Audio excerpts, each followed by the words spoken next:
Another video. In the past, we've broken down Mists of Pandaria, an expansion of experimentation that, in addition to having wonderfully deep classes, also developed loads of important gameplay mechanics and laid out the patch template that made Legion so successful. Then we covered Cataclysm, a very troubled expansion that was beset with issues, but did manage to innovate in a few ways, even having the progenitor to artifacts and the Heart of Azeroth being left on its cutting room floor. Yeah. Today, though, we're going to cover World of Warcraft's most popular expansion, an expansion that brought World of Warcraft to its highest subscriber count ever, and an expansion that brought tremendous change, with its end version being wholly different from its initial one. So today and over the coming weeks, we're going to delve into what would go on to be the largest incarnation of World of Warcraft ever. Now, during TBC, WoW was still growing. It had not yet peaked. And, well, most of us are rather like WoW back in 2007. We've not came close to peaking yet. We've got all the stuff we'd love to do, all the things we'd love to learn. Today's sponsor, Skillshare. Well, it can teach you the skills that'll take you to 12.1 million subscribers. Okay, 12.1 million might be a bit ambitious, but they're an online learning community with thousands of courses, including an amazing series of Skillshare originals. You gotta really throw it high in there production, somewhere. Really incredible. It makes Today, sense. I'm focusing on Ewan's course on getting, on punching above your weight. Filmmaking? Wait, what's this? Honestly, it's been pretty inspiring for me. It's lined up with me starting to overhaul the channel's look and feel. There are some set changes in the works. We've got the new logo. We've got loads of other new elements that you're going to see in this very video. And it's one of the many examples of me getting a lot out of my Skillshare subscription. So no matter what you do, they can help. You're not getting a lot of content out of WoW. The first 500 you've got to diversify. In the description, they will get 2 months of premium absolutely for free. So, there's nothing to lose, there's everything to gain, plus I'm sure with the upcoming holidays, that'll give us all a break to focus on ourselves a bit. Also, documentary content like this takes a long time to make, so I'm very thankful to Skillshare for helping the channel and helping make it happen. Okay.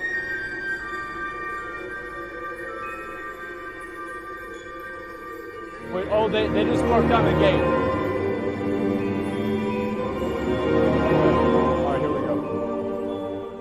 The year is 2007, the month is August, and Wrath of the Lich King is about to be announced at this earlier than usual BlizzCon. Now, just this January, players got their hands on the Burning Crusade. Originally planned to release in winter 2006, it ended up being delayed with Blizzard citing a desire to further polish the game. Now, players were, at this stage, quite familiar with TBC, and through its multiple raids and attunements, they had went on a pretty massive journey. Gruul fell in February, Magtheridon in late February, Vash in late March, Kael'thas in late May, and then that opened up Hyjal and an insane June. Illidan fell to Nihilum on the 5th, and then Archimonde on the 9th. Now, these bleeding-edge players have cleared through all this current content, but unlike in the current day, most guilds were far behind. Back in the day. Raid tiers lasted a lot longer, gearing was a lot slower, and tiers didn't really replace each other when new ones were released. So even now, in August 2007, right before Wrath's announcement, most players had a wealth of content to progress through. World of Warcraft, of course, was still on its meteoric rise, with sub-numbers being between 9.1 and 9.3 million. And while the game would, while the growth would continue, but slow a little bit from this point, WoW would prove that it would have a long way to go.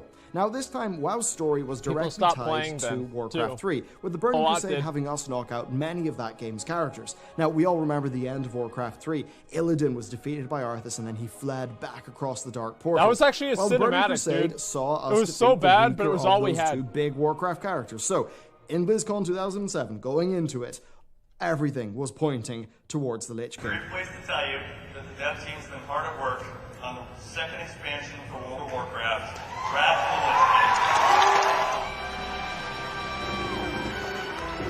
King. Damn. I wonder how many people were at BlizzCon back then.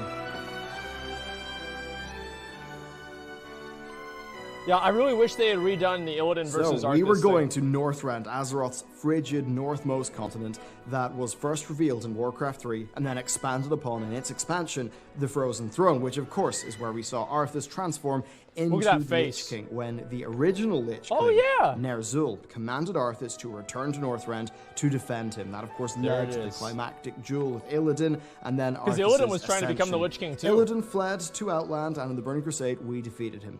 Now, as Blizzard would reveal, that wouldn't be the end for the Burning Crusade's raid content, with the team actually teasing what would eventually be revealed as the Sunwell and Zolaman. Now, Arthas remained in Northrend. He melded with the Lich King for 5 years, and with Wrath of the Lich King, he was ready to strike the living again. This expansion would have us sail to one of 2 starting zones in Northrend, a big departure from the Burning Crusade, which funneled That's because everyone everybody to the had same to be in zone of Hellfire Citadel at the Peninsula. beginning. So this promised replayability, it promised more story, and better load balancing, and overall seemed like a fantastic idea. The team were aware of the Burning Crusade's narrative problems as well. Illidan just didn't hit the mark. For a character who was once a protagonist, his portrayal in-game was one note and he had a very low screen time. They did not want that to happen again. The Lich King would be a far more active antagonist. Yeah, you never really saw Illidan or anything. Time. Now, this dedication to his character was really exciting to people who were disappointed by the lore of the Burning Crusade and really disappointed in the lore of World of Warcraft in general. Wrath of the Lich King would forego adding new races like the Burning Crusade did, but the Death Knight, a new hero class, was a headline feature, offering players World of Warcraft's first new class and an instant level 55. Now, this is something... People, like, whenever this happened originally, nobody knew, like, what the hero class was supposed to mean.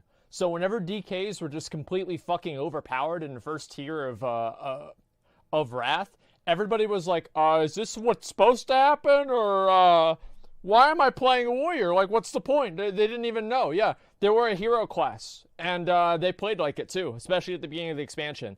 That was, I think, in retrospect, maybe Blizzard did that on purpose. They made DKs overpowered on purpose so that everybody would go over there and play them. It's smart.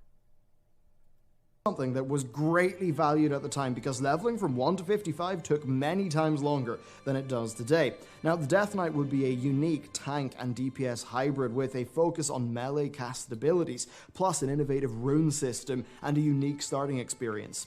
Being World of Warcraft's first new class, these guys would go on to have a hell of a time, so we're going to bench them for now and come back to their story later. Not adding new races also meant they could put more time into the zones. After all, the Draenei and Blood Elf starting zones, well, that was 2 zones each. Wrath of the Lich King would launch with the game's largest roster of zones yet, and in BlizzCon they detailed loads of them. The frozen wastelands of Dragonblight, the big redwood forests of Grizzly Hills, the Borean tundra of Borean Tundra, and the rustic charms of Howling Fjord, along with its new race of Vrykul, who looked really epic, and then of course the Tuskar. So take these zones, add in the wonderful soundtrack that they teased, and you have an addition to World of Warcraft that felt distinct from the base game's offering and that of the Burning Crusade. Blizzard had one last surprise though for the world of Northrend, our capital city. For years, the mage capital of Dalaran had been a mystery to players. It was mostly destroyed in Warcraft 3, yeah, it was just like a random circle you couldn't get into. In World of Warcraft, but was locked behind this massive arcane shield. Yeah. For years, players were speculating what was there, so imagine their excitement when it was finally revealed not only that they could go to Dalaran, but that would fly to Northrend. That part didn't make any sense. Really strong at BlizzCon, but that wasn't But that's all. okay. They also teased new PvP features such as aerial combat, siege engines, and destructible buildings, with the latter 2 being told through Battlegrounds and Wintergrass, which would be a new uninstant world PvP zone. Then being an expansion, it would add 10 levels, complete with new abilities, new talents for all the classes. Dungeons would of course return, but they would work as both level up and endgame content due to the continuation of the Burning Crusade's super successful heroic dungeon system. We then see new raids with Jeff sort of teasing them, talking about AQ-inspired unlocks, which isn't really something that came to pass. Then Blizzard also redoubled their commitment to 10-player content. When they looked at the Burning Crusade, they noticed that Karazhan was by far the most popular bit of raid content, so they wanted to lean into that going forward. They announced much more though. The new inscription profession would let players customize their abilities, with Fireball actually having a knockback as an example. Wait, what? Plus some new customization features. Well, that didn't even happen. The barbershop would let you change that would have been hairstyles OP for free, as fuck. and we're also going to get some new dances, plus the dance studio that would let us customize our own. Wait, what was that? Lich King, on the whole, that was fantastically received. Now, I remember this BlizzCon vividly. I would say so. When I was checking out the Warcraft radio coverage. I was glued to the WoW Insider live blogs. Overall, it was just an extremely exciting time to be playing the game. At this time, WoW was almost entirely a success story. It was on top of... I don't think I've ever told this story before, and this goes back to the DK story, is that I got into the Wrath of the Lich King beta, and I did Utgard Keep. And outside of Utgard Keep, there was a level 68 Death Knight. and I dueled this level 68 Death Knight on my level 70 warrior with full Brutal Gladiator gear. And I lost the duel. I was so embarrassed that I still remember it to this day. Like, it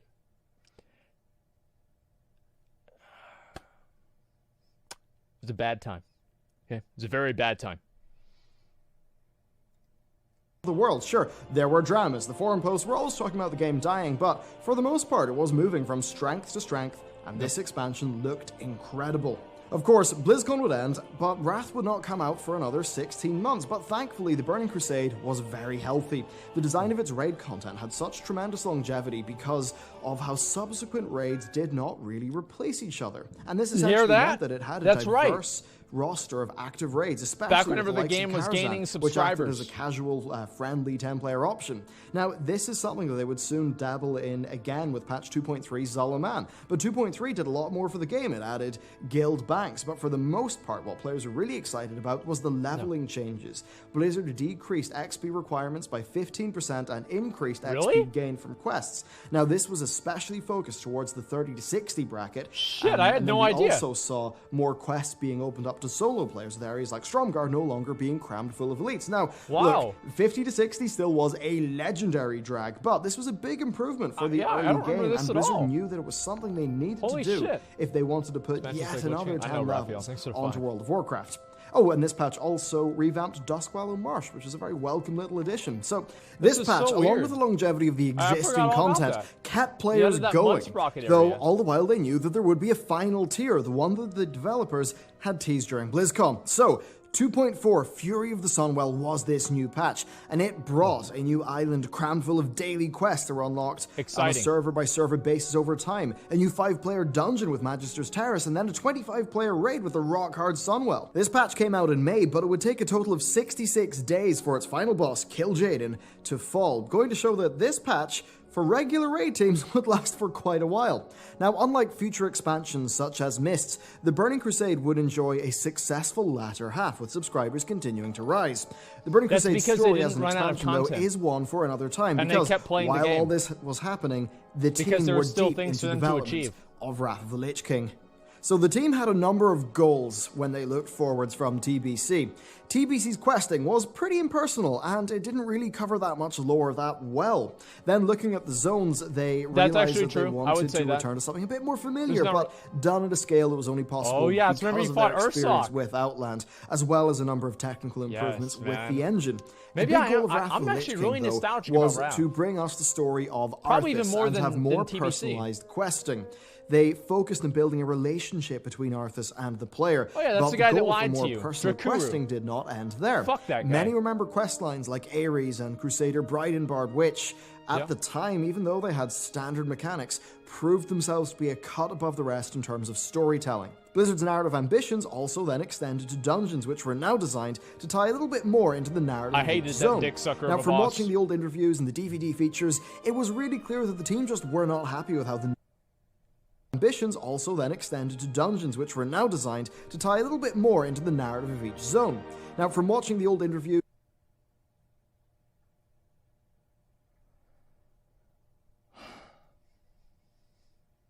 there he is. And the DVD features, it was really clear that the team just were not happy with how the narrative of TBC was told, and that they wanted Wrath of the Lich King to do far, far better. And that they Is that Chris Metzen? Oh my god.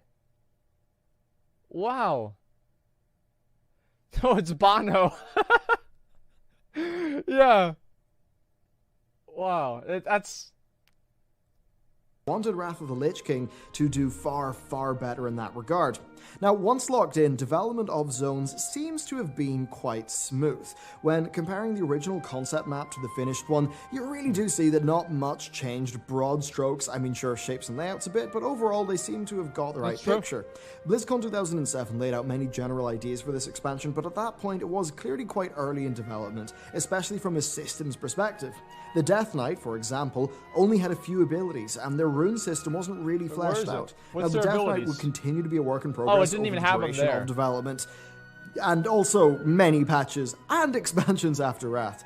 Being a hybrid class though, the DK was initially designed to have tank-friendly talents spread across all 3 talent trees. Makes It's Jeff an definitely a emo. nod to an I older can't do school that. of design. Now, the devs did end up scrapping a wacky plan that would old have had quest you line. literally turn your character into a DK permanently, just like what we saw at the reveal trailer. Thematically yeah. strong and kind of cool, but yeah, probably a good thing I was that they thinking about scrapped sacrificing that my one. warrior to Now, become a Death Knights were DK. a hero class, and what's quite clear is that Yeah. Blizzard intended to, well, do more of them. In an interview after BlizzCon 2007, Jeff Kaplan joked about having demon hunters and archmages and blade masters, all of course based off the Warcraft 3 hero Great types. idea, Jeff. Now, personally, I speculate happened? that these plans were greatly slowed by how long it took Blizzard to get the DK right. And of course, as a part of that, Blizzard did tell people that DKs wouldn't be overpowered, and that's not what a hero class was. Wait, did they actually but not say many that? of us really believed them, and I think we were proven right by time. So looking through Yeah. the development of the initial version of Wrath, it's super clear that they wanted to make a TBC plus in terms of structure, where the TBC zones didn't have story, the TBC Wrath was the ones shit, would. man.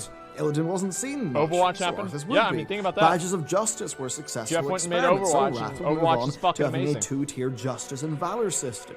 10-player raiding was a massive success, so this would be integrated into the game's raid format, with Sunwell being the last 25-player only raid that World of Warcraft would ever see.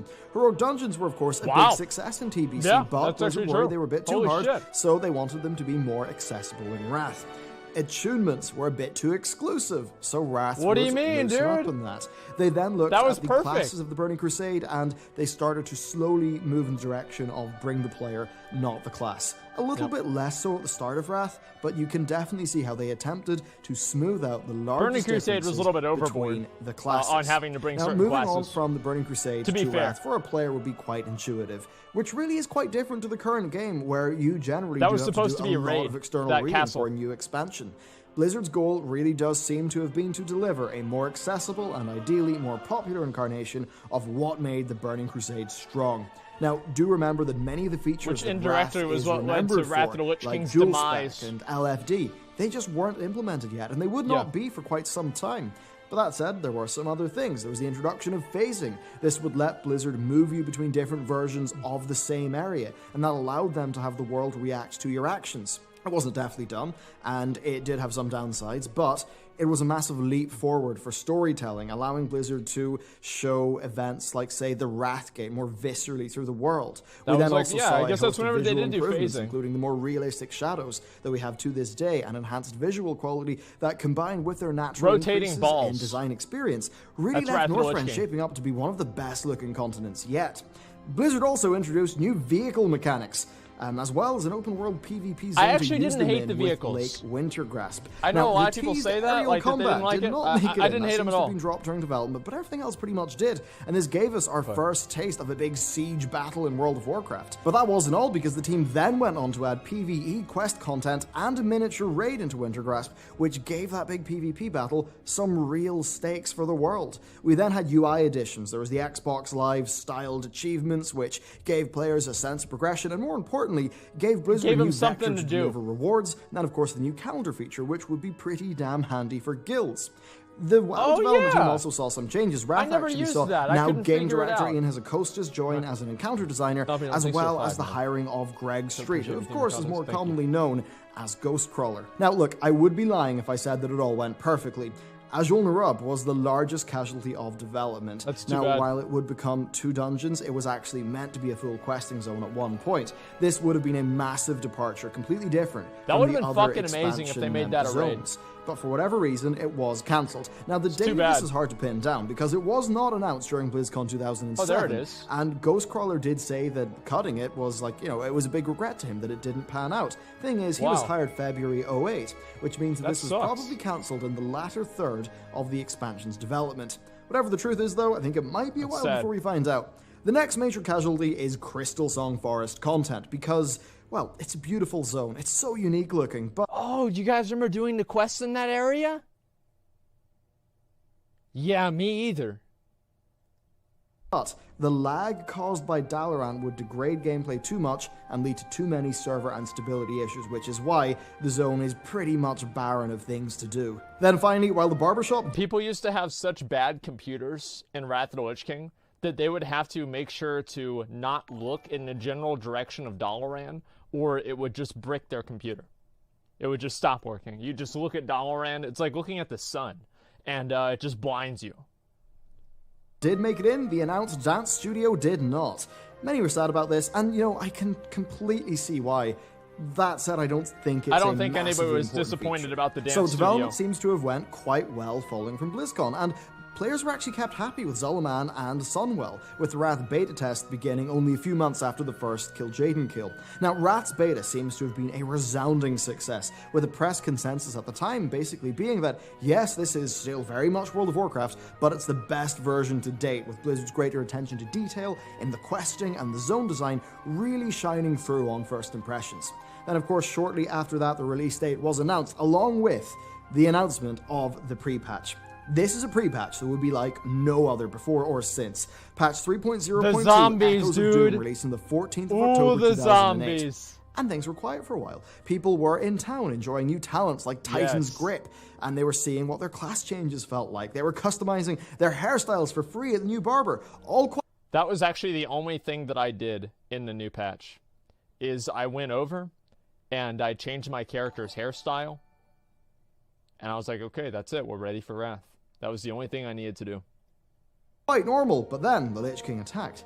The Zombie Plague is easily one of the coolest events that they've ever done, just like the accidental Xandalari Blood Plague before it. Now, this impacted the massively multiplayer world of Azeroth. It sent the inhabitants into a crisis. It began 3 weeks before Wrath launched, and initially it was small. Plagued grain arrived at Booty Bay, echoing the events that kicked off Warcraft 3. Infected players I love would this, turn man. into This is so zombies, fucking but it fun. wasn't a major problem initially until it suddenly I don't know why people was, get so because mad that about grain, this, too. along with roaches, arrived at capital cities. More and more players were being infested once they logged in, and even worse, the Argent healers, who would remove the plague buff from players, they began to disappear, and then the gestation period of the Fuck 'em, plague dude. went down to a mere minute. Soon cities were infested, but as this happened, players got a quest called Desperate Research. It would lead them to Shatrat City, so This was rumors good, began man. to spread of a cure to It was this plague, impactful, but the it cities mattered. would remain That's what made it infected good. for days to come.